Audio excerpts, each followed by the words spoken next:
오늘 혈루증 여인의 믿음, 이런 주제를 가지고 말씀을 드리겠습니다. 예수님 땅 위에 오셔서 거의 그분의 업적 가운데 병든 사람을 고치는 얘기가 참 많이 나옵니다. 어째 보면은 이 세상에 병이라는 것이 옛날이나 지금이나 굉장히 많은 것 같아요. 과학 문명이 발달하면서 보면 병원은 점점 더 크게 지어야 되고 점점 더 병든 사람이 많아지고, 시대가 굉장히 첨단 시대가 왔지만 병은 우리 몸을 떠나지 않고 있습니다. 이 병이라는 것은 정말 인생에 있어서 어느 때까지 병이 없을까요? 언제부터 병이 생겨질까요? 어린아이라고 해서 병이 없습니까? 태어나면서부터 병이 생겨지기도 하잖아요. 그 병이 참 많습니다. 육체적으로 병이 없다 해도 어떤 사람은 육체는 멀쩡한데 정신적으로 병이 있는 사람도 있어요. 이 정신적인 병, 이거로 굉장히 심각하죠. 정말 심각합니다. 육신적인 질병보다도 더 심각합니다. 사람들 중에 보면은 전혀 생각지 않았던 그런 질병 때문에 모든 것을 포기해야 되는 사람도 있어요. 생업을 포기합니다. 사람 보기는 멀쩡해 보이는데 아무것도 못하는 거예요. 그런 사람들 많지 않습니까? 저도 목회를 하다 보니까 참 많은 환자들을 위해서 기도도 하고 또 환자들을 만나보기도 하고, 또 한때는 건강 세미나를 다니면서 보니까 많은 사람을 만나기도 하고, 제가 참 조금 약간 충격적인 게 뭐냐면, 저 강원도에서 전국 사모님 세미나가 있었어요. 사모 세미나. 제가 강사로 갔는데 1시간 건강 강의를 하고 난 다음에 그 다음 시간에 강의를 들으러 들어가야 될 사람들이 들어가지를 않고 저를 붙잡고 자기 질병 이야기를 해요.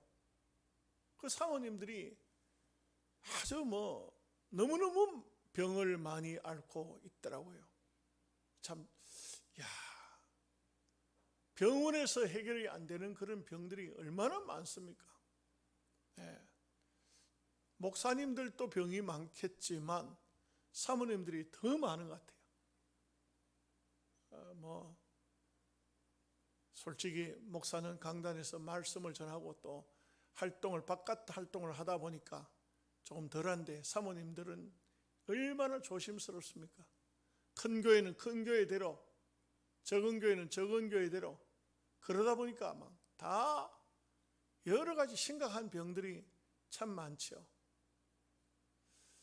이 병이라는 것은 우리가 사는 이 세상 속에 떠나지를 않습니다. 한국 사람만 병이 있는 것이 아니고 서양인들도 선진국 사람들도 병은 다 있어요. 병이 없는 데가 없습니다.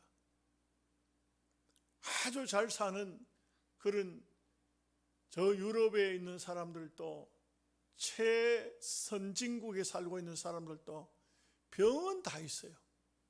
병이 없는 사람이 없습니다. 이 병이라는 게 또요, 완전히 생활의 질을 확 떨어뜨려요. 여러분들도 경험하셨겠지만 여러분들 우리가 큰 병이 아니라도 감기만 걸려도 얼마나 힘듭니까? 어떤 사람은요, 감기 걸려가지고 아이고 죽겠다 그럽니다. 그 감기 별거 아닌 것 같지만 감기만 걸려도 힘들고, 어떤 경우에는 몸살이 나면요, 독감 같은 거 걸려 놓으면 그냥 정말 죽는 것 같아요. 나이 먹은 사람들은 다 독감 예방 주사를 맞아라 이렇게 하는 이유가, 독감이 오면 견뎌내지를 못하잖아요. 근데 그런 병도 병이지만, 오늘 본문에도 나오지만 나이로에 따른 무슨 병인지 안 나타나요. 근데 갑자기 아팠는지 급성병인지 잘 모르겠어요. 그 성경에 안 나오니까. 근데 또 그런 병자를 고치러 예수님 가는 도중에 혈루병 여인이 나타났잖아요. 이 혈루병 같은 건 고질병이에요. 여자가 하혈을 하는 병이라고. 그런데 이 여자가 보면 오랜 세월 동안 그 병으로 고생을 했다는 것이죠. 여러분 병 한번 걸려보면요, 그 병이 걸릴 때는 언제 어떻게 걸렸는지도 모르게 그냥 쉽게 병이 오는데, 이 병이 낫는다는 것은 굉장히 보통으로 힘드는 게 아니에요. 병이 올 때는 쉽게 오지만 떠나는 것은 정말 안 떠나요. 그러니까 어떤 목사님은 병이 왔다 하면 귀신이 왔다, 귀신. 병마라 했으니까, 성경에 병마라 했으니까 이 귀신아, 감기 귀신아 떠나가라, 관절염 귀신아 떠나가라, 이런 무조건 병을 귀신으로 보는 그런 목사님도 있어요. 물론 우리 합동 측에서는 그렇게 안 합니다만, 좀 그걸 그렇게 좀 극단적으로 보는 그런 분들도 있어요. 병 들었다 하면 마귀가 왔다 그래요. 마귀가 떠나면 병도 자동적으로 낫는다 해가지고 약도 못 먹게 하고 그냥 마귀 쫓아낸다고 그냥 그렇게 하는 사람도 없지 않아 있어요. 좀 특이한 경우죠. 그런데 우리가 분명히 이 오늘 본문을 통해서 우리에게 주는 교훈이 있어요. 예수님을 만나면 이런 병도, 실제로 아주 불치병도, 죽었던 아이도 예수님을 만나니까 살더라는 것이죠. 이 영적인 교훈을 주고 있어요. 예수님 만나니까 되더라 이거죠. 신기하죠. 물론 우리가요 다 예수 믿는데 또 예수님 만나야 병이 낫고, 이거 우리에게 병이라는 것은 여러 가지 원인이 있어요. 전염병도 있고, 부모로부터 타고나는 병도 있고, 또 지나가는 병도 있어요. 병이 들어왔다가 또 그 병이 또 떠나가요. 그런 병도 있고, 또 그런가 하면 자연 발생적으로 오는 병도 있어요. 늙고 나이를 먹고 하면 그러면서 오는 병이 있어요. 예를 들어서 태음인 같은 경우나 태양인 같은 경우나, 이런 사람들은 어느 정도 나이가 되면 자동적으로 혈압이 올라요. 그래서 혈압병이 생기고 심장병이 생기고 이런 중풍 같은 게 온다고 와요. 그렇기 때문에 그걸 예방을 조금만 잘못하면 이 병이 든다고요. 병이 들어.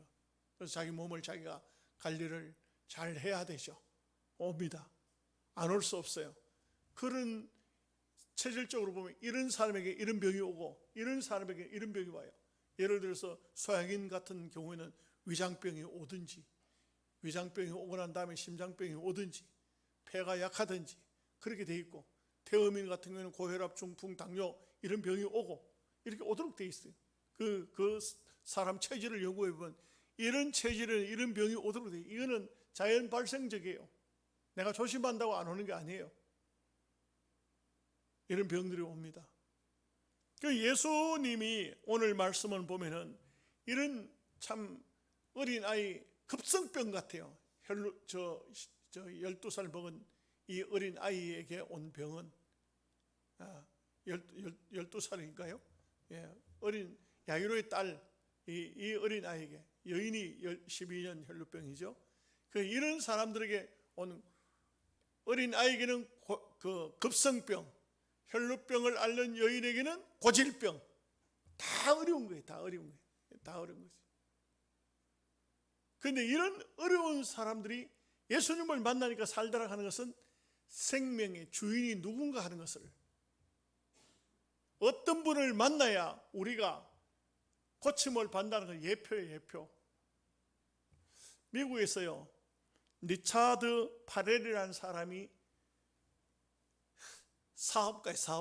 사업가인데, 사업을 하다 보니까 이 사람들을, 많은 사람을 접촉하고 만나고 이렇게 하다 보니까 한 번은 우연찮게 마약 판매상을 만난 거예요. 마약을 판매하는 사람. 그런데 늘 이 파렐이라는 사람이 마약에 대해서 좀 호기심이 있었던 것 같아요. 한 번 나도 마약을 한번 경험해 보자고. 딱 한 번 경험한다고 했던 것이 이 사람을 마약 중독자로 만들어버리고 말았어요. 사업이요 접었어. 가정요 다 박살났어. 자기 부인도 이 남편을 안 믿어. 자식들도 안 믿어. 사업은 더 이상 할 수가 없어. 이 사람이 자기 스스로 알아요.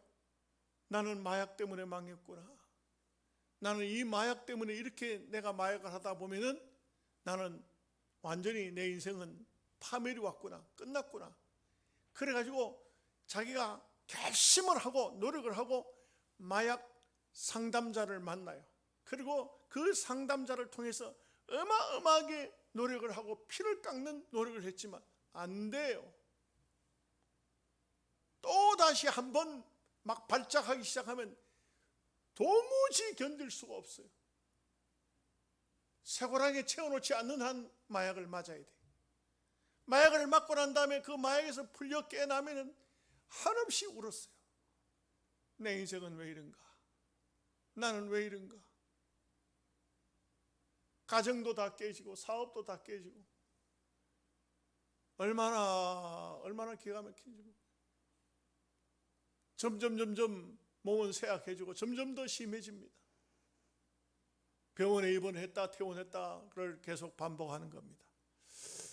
어느 날 병원에 입원해가지고 참 자기의 처참한 신세가 너무나도 기가 막혀서 침대에 누워서 눈물을 줄줄 흘리고 있는데 간호사가 들어와서 선생님 고생이 많으십니다 하면서 이제 뭐 주사도 놔주고 이렇게 보살펴주면서 선생님 아무리 노력해도 안 되지요. 선생님 노력으로는 마약 못 끊습니다. 마약을 끊게 하실 분이 한 분이 있습니다. 이 사람이 그 소리를 듣는 것 동시에 눈을 딱 뜨고 간호사를 쳐다보면서 어디에 있습니까? 내가 그런 분이 있다면 내가 모든 것을 다 주고라도 나 마약을 끊고 싶습니다. 그분을 만나기를 원합니다.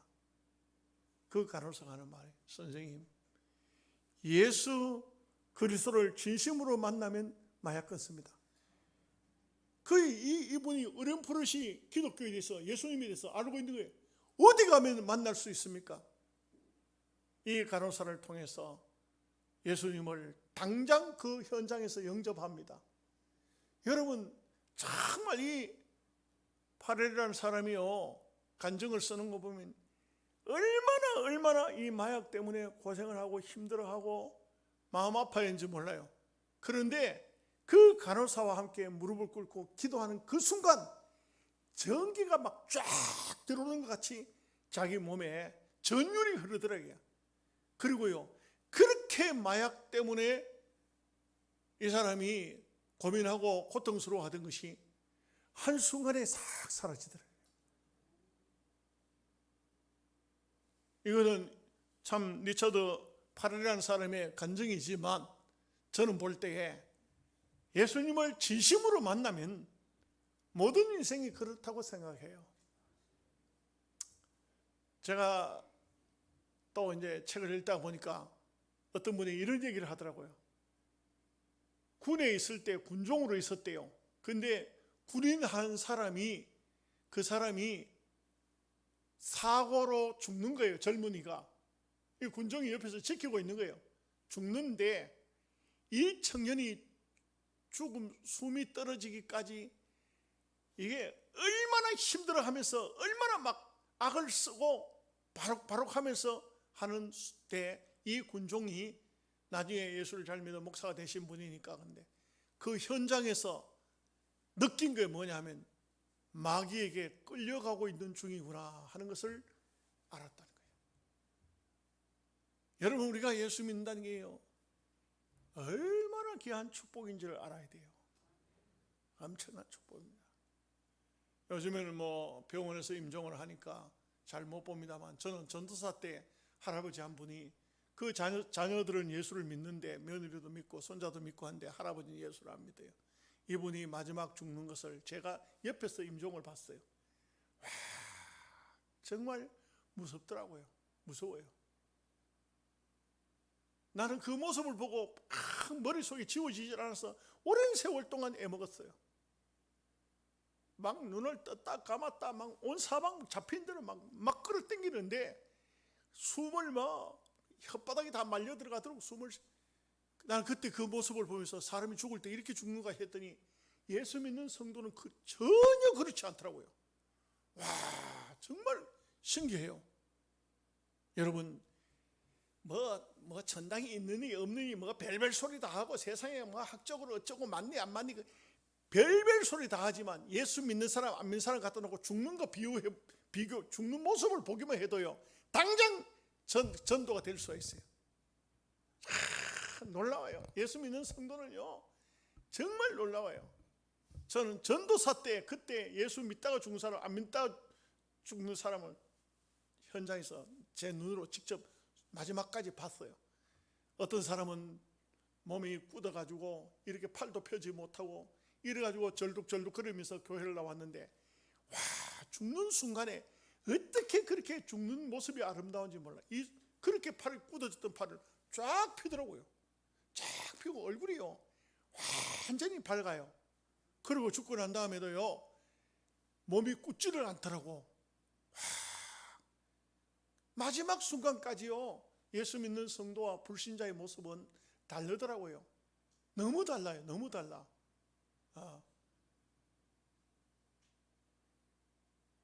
여러분 호스피스 병동에 가면요 믿는 사람 안 믿는 사람 죽는 모습 볼 수 있어요. 호스피스 병동에서 그 사람들에게 그 하던 간병인 이 사람이 간증한 게 인터넷에 나와요. 놀라워요. 안 믿는 사람과 믿는 사람은 분명히 차이가 나요. 그래서 우리가 참 오늘 말씀도 그 야이로의 딸 그리고 혈루증 앓던 여인 이런 얘기지만 이것은 하나의 샘플이에요. 예수님 만나면 된다는 거예요. 죽었던 사람도 살고 어떤 불치병도 어떤 병도 예수님을 접촉하는 순간 낫는다 이거죠. 신기할 정도로 낫는다 이거는 오늘 우리에게 교훈을 주기 위해서 이 성경에 다 기록이 되어 있다 이렇게 보시면 됩니다. 자, 21절 22절 말씀 다 함께 같이 보겠습니다. 예수께서 배를 타시고 다시 맞은편으로 건너가시니 큰 무리가 그에게로 모여 그늘 이에 바닷가에 계시더니 해당장 중의 하나인 야이로 하는 이가 와서 예수를 보고 발 아래 엎드려. 여러분 유대 사회의 해당장은요 보통 시시한 사람이 못해요. 오늘날 우리 한국 사회에서는 해당이라는 것이 잘 없게 어떻게 비유할 게 잘 없죠. 옛날 같으면 서당 이럴까요? 우리하고는 좀 많이 풍습이 다르니까 그 서당 선생님들 선생님들도 대단하죠. 근데 그런 정도가 아니라고. 이 해당장이라는 것은 굉장히 그 시대적으로 볼 때 사람들에게 존경받는 인물이에요. 위치가 상당한 위치에 있고요. 가난하고 이런 사람은 해당장을 못해요. 다 적어도 부유층에 있고 돈도 많고 건세도 있고 똑똑하고 많이 배운 그 시대에 사람들에게 존경받는 인물이에요. 이런 분인데도 불구하고 딸이 지금 죽어가니까 예수님 앞에 와서 무릎을 꿇은 거예요. 참 이게 놀라운 것은 저는 볼 때에 저도 목회하면서 보면은 참 세상적으로 잘 나갈 때 교회 절대 예수 안 믿어요. 그런데요 인간적으로 굉장했던 사람도 병이 나든지 사업이 쫄딱망하든지 뭔가 큰 문제가 생겼든지 그러면 하나님 앞에 나와서 무릎을 꿇더라고. 못 보셨어요? 예, 저는 그런 분들을 봅니다. 굉장했던 사람인데도 결국은 예수님 앞에, 하나님 앞에 나와서 무릎을 꿇듯이, 오늘 여기 해당장도 유대 사회 속에서는 상당한 위치에 있는 사람, 해당이 그렇게 많은 게 아니에요. 동네마다 해당이 다 있는 것도 아니에요. 이런 위치에 있는 사람이지만 여기 와서 예수님의 발 아래에 엎드려, 이 엎드렸다는 것은 무릎을 꿇었다는 것이죠. 이것은 뭘 말해주고 있습니까? 어린 딸이 지금 죽어가고 있으니까 여기는 다른 어떤 방법이 없고 예수 저분만 모셔가면 내 딸이 낫겠다는 이런 간절성이 이 속에 들어있는 거예요. 하나님께서는 때로 우리에게 큰 아픔을 주고 때로 큰 고통을 주시는 것은 큰 은혜를 주시기 위한 하나님의 귀한 섭리가 있습니다. 여러분이 살다가 삶 속에 아주 생각지 않았던 큰 문제를 만나게 되면은 이것은 하나님께서 내게 그야말로 다른 사람이 경험하지 못할 큰 은혜를 주시고자 하는 귀한 뜻이 계신다. 이걸 알아야 돼요. 이런 것이 없으면요, 신앙생활이 평생 옳은 신앙생활을 못 살아. 어째 보면은 하나님이 사랑하는 자에게는 아픔을 주셔요. 아픔을 통해서 하나님을 만나게, 큰 아픔을 만나는 것은 큰 은혜를 받는 하나님의 계기가 되는 거예요. 해당장 이 사람이 자기 딸이 안 아팠을 것 같으면 절대로 예수님을 만나러 나오지 않았을 거예요. 누가 전도한 게 아니에요. 해당장님 예수님 만나러 갑시다 한 게 아니에요. 자기가 나왔어요. 자기 발로 나왔어요. 이것은 하나님께서 그를 사랑해서 부르시는 놀라운 하나님의 섭리가 이 속에 있는 거예요. 23절에서 24절 말씀 보겠습니다. 간곡히 고하여 이르되 내 어린 딸이 죽게 되었사오니 오셔서 그 위에 손을 얹으사 그로 구원을 받아 살게 하소서 하거늘. 그와 함께 가실새 큰 무리가 따라가며 에워싸 밀더라. 말씀을 드린 것처럼 이 해당장은 자기 딸이 지금 아주 급하게 아주 무슨 어떤 병일까요? 급하게 이 딸이 지금 죽어갈 때에 어떻게 할 수가 없어요. 지푸라기로 잡는 심정으로 예수님을 찾아 나와서 예수님께 그렇게 부탁을 했는데, 참 희한하게도 또 이런 급박한 상황 속에 또 문제가 겹치기로 들어오는 것입니다. 이게 바로 큰 시험입니다. 여러분, 어려운 문제가 왔을 때 곱빼기로 어려운 문제가 오죠. 이것은 하나님께서 새로운 경험을 하게 하시는, 또 하나님께서 더 깊이 사랑해서 더 귀하게 쓰시려고 하는 뜻이 계시는 거예요.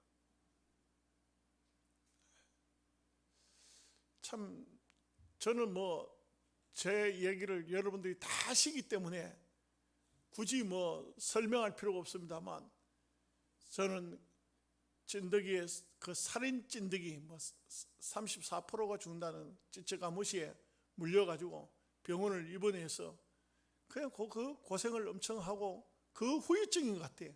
그 다음에 또 심장병이 생겨가지고 결국은 심장 수술을 하게 되는데, 병을 수술하는 걸 이렇게 날짜를 받아놓고 시간이 좀 있잖아요. 시간이 있는데 차를 몰고 바람도 쐬고 집 안에만 누워 있을 수 없잖아요. 지금 그러니까 차를 좀 몰고 바람을 쐬러 가는데, 나는 2차선으로 가고 있고 어떤 차가 1차선 내 앞에 가고 있던 차가 그 사람이 그냥 순식간에 갑자기 핸들을 갖다 이 2차선으로 확 꺾어 넣는 바람에 저는 옆으로 비킨다고 비켰지만 어떻게 할 수 없어요. 그냥 박았어요. 이걸 기가 막힌 게, 그래가지고 그 사람이 100% 잘못했으니까 돈을 자기가 두 말도 없이 이거는 내가 다 고쳐드리겠습니다 해가지고 고쳐준대. 정말 그래도 안 다치고 그래가지고 또 병원에 입원했으면 어떻게 될 뻔했어요. 그렇게 했어요. 또 이제 그 다음에 이제 수술 날짜를 받고요, 또 차를 이렇게 몰고 가는데 나는 몰랐어요. 좌측 깜빡 열려가지고 좌회전 들어가려고 하는데 저 뒤에 있던 차가 쫙 와가지고 꽝 들어봤어. 또 교통사고 2번이는 연거푸 2번 났어. 그 사람 와서 쉐를 박아봤어. 그래서 내가 하나님께서 분명히 나를 데려가시려는 갑다. 심장 수술 나는 생각할 때 수술하면은 이번에는 살지는 못하고 죽겠구나. 근데 교통사고 2번 났는데도 교통사고로 병원에 가지는 않았어요. 차만 부서졌지. 그것도 그 사람이 잘못한 거예요. 그 왜 그래 달렸나 했길래 내가 이렇게 가고 있으니까, 천천히 가고 있으니까 샥 달려 빠져나가면 될 것 같아서 샥 빠졌는데 하필이면 그때 깜빡이 놓고 들어왔다 이게. 그거 웃겨. 그러게 내가 야, 이상하다. 여기 세상적으로 말하면 귀신이 날 잡아가려고 가는데 못 잡아간 거예요. 못 잡아간 거예요. 희한한 게 참 여러 가지로 많은 어려움과 고통, 괴로움, 아픔, 그러니까 더 절실히 밤새도록 앉아서 그냥 기도하는 거예요. 기도하는 것밖에 없어요. 인생의 삶에 있어서 정말 힘들고 어려운 문제가 오거든 하나님께서 내게 귀하고 놀라운 간증을 남기시려고 하나님이 나를 쓰시기 위해서 이런 일들이 벌어지는구나 생각해야 합니다. 25절 26절 말씀 보겠습니다. 12해를 혈루증으로 알아온 한 여자가 있어 많은 의사에게 많은 괴로움을 받았고 가진 것도 다 허비하였으되 아무 효험이 없고 도리어 더 중하여졌던 차에, 이게 참, 혈루병은 수술을 할 수도 없어요. 요즘 같은 세상이나 수술하지 옛날 그때 무슨 수술이 됩니까? 이 병을 고쳐보려고 이 여자는 많은 의사를 찾아다녔다. 소위 우리말로 하면 용하다는 의사는 다 찾아다닌 거예요. 어떤 사람이 용하다 하면은 거기에 다 간 거예요. 이건 재정적으로도 능력이 됐겠죠. 그렇게 해가지고 이 여자가 이 병을 얼마나 앓았냐 하면 12년을 앓은 거예요. 12년 동안 여기 이 여인에 대한 얘기는, 가정 얘기나 이런 건 없습니다. 이 혈루병은요, 한센병자하고 똑같이 가족과 함께 살지 못해요. 아주 부정된 유대인들은요, 이거 여인들의 경수만 있어도 하나님이 전에 못 들어오게 해요. 그럴 정도로. 그런데 12년 동안 계속 하혈을 하는 거예요. 12년 동안. 그러니 이거는 이 여자에게 있어서는 한마디로 말해서 저주받은 병이라고 해요. 저주받은 병. 한센병, 문둥병도 저주병이라 그래요. 저주병. 저주를 받은 거라고요. 이 여인에게도 저주를 받은 인생, 저주받은 그런 병이라고 할 수 있겠죠. 얼마나 안타까운 여인입니까? 얼마나 기가 막힙니까?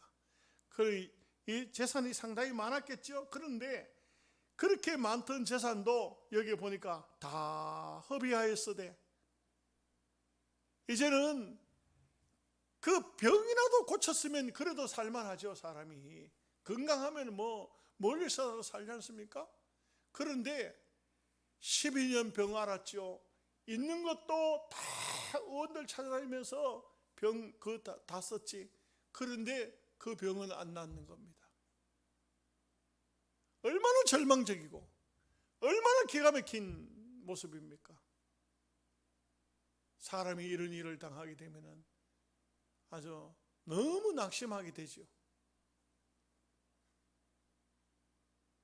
제가 말씀을 한번 드렸던 것처럼 서울의 흑석동에 있는 목사님은, 그분은 책을 써서 제게로 보내줬는데 나는 책 제목을 보고 책 제목을 보고 그분의 상황을 당장 알겠더라고요.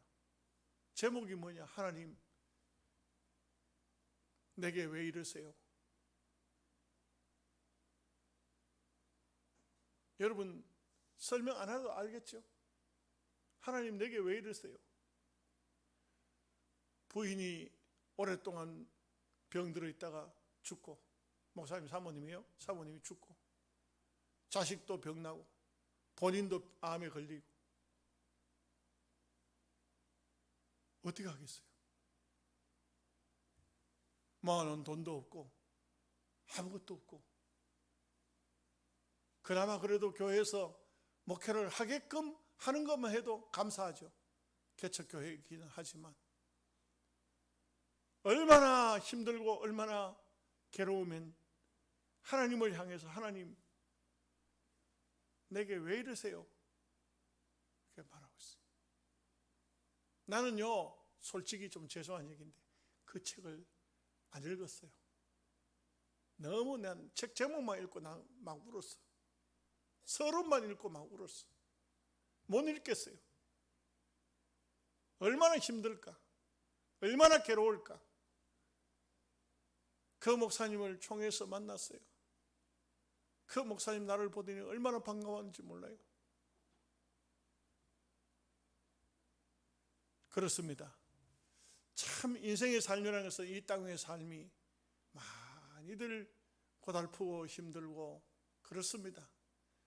왜요? 우리는 이것이 다할 것 같으면 우리는 정말 불쌍한 사람들이에요. 이게 다가 아니에요. 천국이 있습니다. 영원한 천국이 있어요. 27절 28절 말씀을 보겠습니다. 예수의 소문을 듣고 무리 가운데 끼어 뒤로 와서 그의 옷에 손을 대니 이는 내가 그의 옷에만 손을 대어도 구원을 받으리라 생각함이러라. 원칙적으로 혈루병이 걸렸으면 예수님의 옷자락을 만져도 안 돼요. 남과 접촉해도 안 돼요. 한센병하고 똑같이 취급한다니까요. 문둥병자가 남에게 손을 댔다, 맞아 죽어요. 돌에 맞아 죽습니다. 그것도 그냥 때리는 게 아니에요. 혈루병에 걸린 여인이 의원이 아닌 의원을 만난 게 아니고 예수님께 와가지고 옷자락을 만졌다? 이거는 인간적으로 같으면 큰일 날 일을 한 거예요. 이 저주받은 병을 가진 여자가 유대 남자의 옷을 만졌다, 이거는 안 되는 것이죠. 그러나 예수님은 그냥 유대인 남자가 아니죠. 그냥 사람이 아니에요. 우리의 모든 것을 책임져 주시는 대속의 주님이시죠. 우리가 이제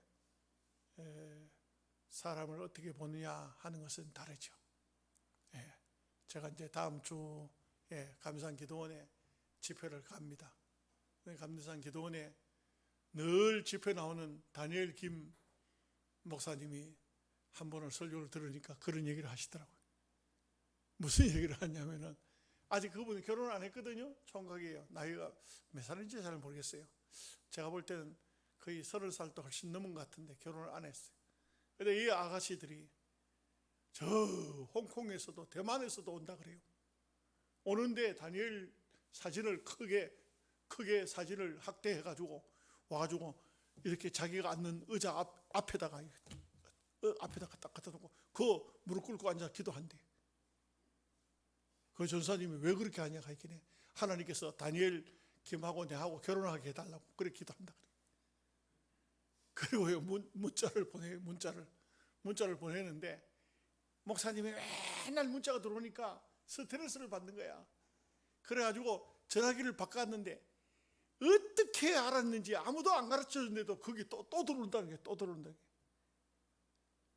도대체 무슨 정보력이 있어가지고. 그 다니엘 김이 하는 말이 뭐냐면, 나를 주의 종이나 목사로 보는 것이 아니고 그저 나이 많은 총각으로 보고 있는 것 같다고. 예수님을 유대 남자로 보는, 그렇게 보십니까? 예수님은 우리의 생명의 주인 되시는 하나님의 아들이신 것입니다. 그렇기 때문에 이 여인은 예수님을 그냥 유대 남자, 병 잘 고치는 사람으로 봤다면 죽어야 돼요. 그러나 그렇게 예수님을 본 게 아니에요. 헬루증 여인은 생명의 구주 되시는 예수님을 본 거예요. 그래서 예수님의 옷자락을 만진 거예요. 31절 말씀 보겠습니다. 제자들이 여짜오되, 29절 30절 말씀, 이에 혈로 그는이 곧 마름에 병이 나은 줄을 몸에 깨달으니라. 예수께서 그 능력이 자기에게서 나간 줄을 곧 스스로 아시고 무리 가운데서 돌이켜 말씀하시되, 누가 내 옷에 손을 대었냐 하시니. 여러분, 여기에 보면 놀라운 게 28절 말씀에 그의 옷에만 손을 대어도 구원을 받으리라 생각함이로라. 그 옷에만, 그래서 27절에 그의 옷에 손을 대니 했죠. 그 옷에 손을 댄 이유가 뭐냐? 옷에만 손을 대어도 구원을 받겠다, 병이 낫겠다, 이런 확신이죠. 그랬을 때에 29절에 혈로 그는이 곧 마름에. 참 신기하죠. 여러분, 제가 비슷하지는 않아요. 절대 안 비슷합니다. 저는 작년 10월 28일 날 수술을 받고 잘 몰랐어요. 그런데 집에 와서 보니까 어깨가 이 수술 받는 과정에서 문제가 온 것 같아요. 오십견이 왔어요. 팔이 뒤로 돌아가질 않아요. 지금 잘 돌아가네요? 잘 돌아가네. 팔이 안 돌아가. 이거 축도하는데 손 올린데도 다 끝까지 못 올려. 박수 치자면, 찬송할 때 박수 치자면 너무 미안해. 박수 치면 아파. 그 박수를 못 쳐. 1년 딱 됐어요. 1년 딱 됐는데 맨 잠을 설쳐. 아프니까 잠을 설쳐. 그런데 어느 날 저녁에 잠을 잤는데 잠을 잘 잤어. 그 다음에 나도 모르게 기지개를 탁 켰는데 이거 팔이 올라가네. 내가 그래가지고요, 새벽기도 나오기 전에 집사람 보고, 여보 팔이 올라간다. 어깨가 안 아프다. 뭐 남의 일인데요. 이런 시시한 오십견 하나도 그런데 이 여인에게 혈로 근원이 쫙 전기에 감전되듯이 쫙 하나님의 역사가 몸으로 느껴졌다 이거죠. 여러분, 우리가 신앙생활을 하면서 이런 아주 신앙의 어떤 예민성, 아주 신앙에 있어서 어떤 한 찰나적으로 어떤 뭔가 느낄 때, 다 감정적으로 와닿을 때, 이게 바로 신앙의 묘미예요. 신앙의 묘미. 어느 날 어느 순간인가 어제 볼 때보다가 이게 왜 이렇게 이쁘지? 이렇게 아름답지? 왜 이렇게 다르지? 어제하고 왜 이렇게 다르지? 세상이 왜 이렇게 다르지? 여러분, 거듭난 경험을 여러분 느낄 때 감정이 둔한 사람은 그것도 몰라. 근데 딱 감정적으로, 와, 세상이 이렇게 아름다웠던가? 전혀 세상에 대한 것을 생각지도 않고 어둡던 사람이 눈이 확 떠지면서 내 머릿속에 빛이 확 들어오면서 세상의 모든 것이 달라 보여요. 너무너무 좋은 거야. 그런 경험이 없었나요? 없었다 할 것 같으면 지금까지 예수 믿는 건 그거는 쉽지 않아요. 있었어. 그런데 여러분들은 지금 잘 모르는 사람은 둔에 빠져가지고 그래. 거듭나는지 안 나는지도 모르고 그냥, 아이고, 신앙생활은 그냥 어째 하다 보니 여기까지 왔네? 따라합시다. 어쩌다 보니 여기까지 왔네요? 그러면 안 돼. 그러면 안 돼. 참 우리가 신앙의 감격을 느낀다는 것은 너무 신기해요. 어떤 분은요, 똑같이 매일같이 때가 되면 교회 가서 예배 드리고 찬송 부르고 기도하고 말씀 듣고 하는데 어느 날 어느 순간 와서 설교를 듣는데 어느 날 어느 순간 찬송을 부르는데 막 눈물이 쏟아지는 거야. 내가 왜 이러지? 내가 왜 이러지? 내가 나도 모르겠어. 왜 이렇게 눈물이 나는 거야? 근데 왜 이렇게 하나님의 말씀을 듣는데 그 말씀이 막 내 심령을 파고 들어오는 거야. 거듭나고 있는 중이야. 그 속에 생명이 지금 움트고 있는 거예요. 어린아이가 태어나면 뭐 어떻게 합니까? 뱃속에서 웁니까? 태어나야 울어요. 태어나면 막 울지요. 영적으로 하나님의 사람이 되는 과정에 놀랍게도 신기할 정도로 눈물이 막 쏟아져. 영적인 감성이에요. 영적인 감성. 감성이 강하면 강할수록 더 크게 느껴요. 더 많이 느껴요. 제가 아는 분, 어떤 분은 얘기하는데 글을 읽어보니까 그렇더라고요.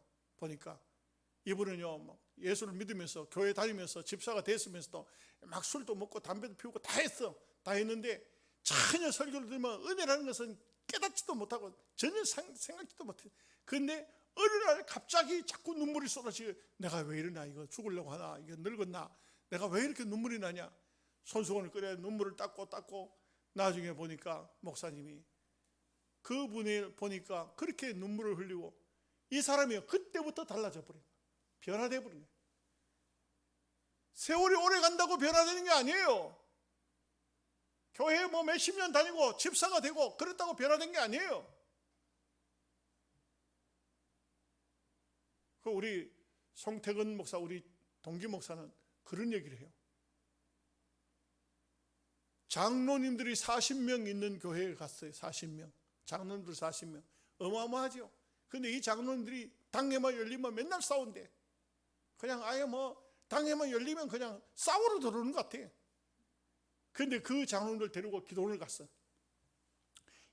열심히 기도하고 난 다음에 돌아오는데 차 안에서 찬송을 부르는데 다 울더라는 거야.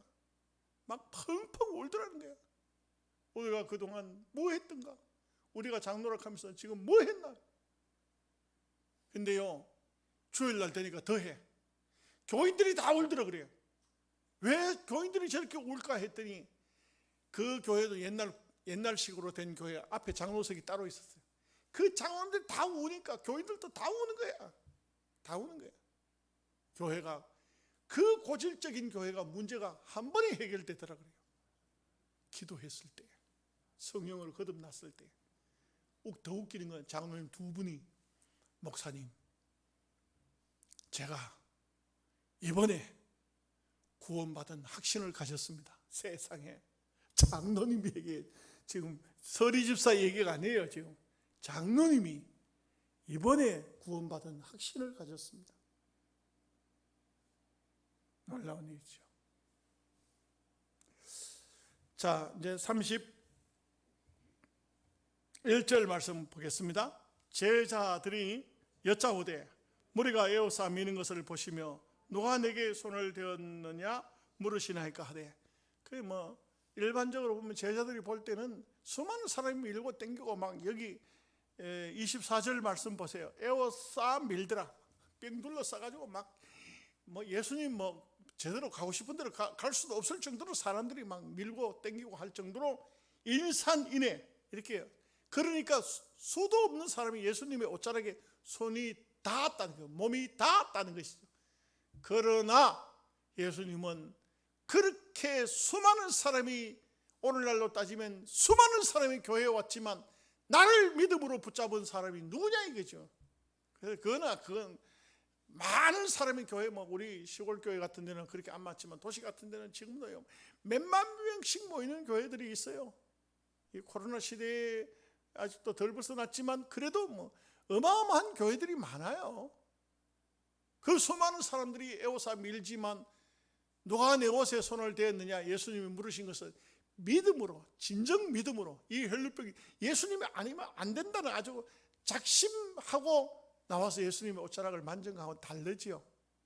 여러분 교회를요 그냥 예배 시간 1시간 때우러 온 사람하고 내가 이번에 나가서 기도의 응답을 확실하게 받아야 되고 예수님을 확실하게 만나야 되고 이번에 은혜 안 받으면 안 되겠다는 그런 각오로 나온 사람하고 다르지요. 분명히 다릅니다. 자, 이제 마지막 부분 32절에서 34절까지 봅니다. 예수께서 이 일을 행한 여자를 보려고 둘러보시니 여자가 자기에게 이루어진 일을 알고 두려워하여 떨며 와서 그 앞에 엎드려 모든 사실을 여쭈니 예수께서 이르시되 딸아 내 믿음이 너를 구원하였으니 평안히 가라 내 병에서 놓여 건강할지어다. 참 감격스럽습니다. 그죠? 얼마나 감격스럽습니까? 오랜 세월 12년 동안 그렇게 고통받던 이 여인 평안히 가라 네 병에서 놓여 건강할지어다. 한 번은 이 땅 위에 사는 동안에 한 번은 이런 하나님의 은총이 와야 안 되겠어요? 여러분 평안하십니까? 안 평안하세요? 안 평안하세요? 참 묻는 내가 웃긴다. 여러분 정말 환경적으로 암만 어렵고 힘들고 뭐 가정적으로 뭐 복잡하고 이래도 예수님을 믿으면 내가 마음속에 편함이 내게 영적으로 고요함이 정말 주님의 음성이 내게 들려오는 그런 귀중한 역사가 여러분의 인생 삶에 있어야 될 줄로 믿습니다. 예, 있어야 돼요. 오늘 혈루증 여인은 이렇게 고침을 받고 이제 해결이 덜 된 게 있죠? 야이로의 딸입니다. 그럼 다음 주일날 오후에 말씀을 보시도록 하겠습니다. 기도하겠습니다.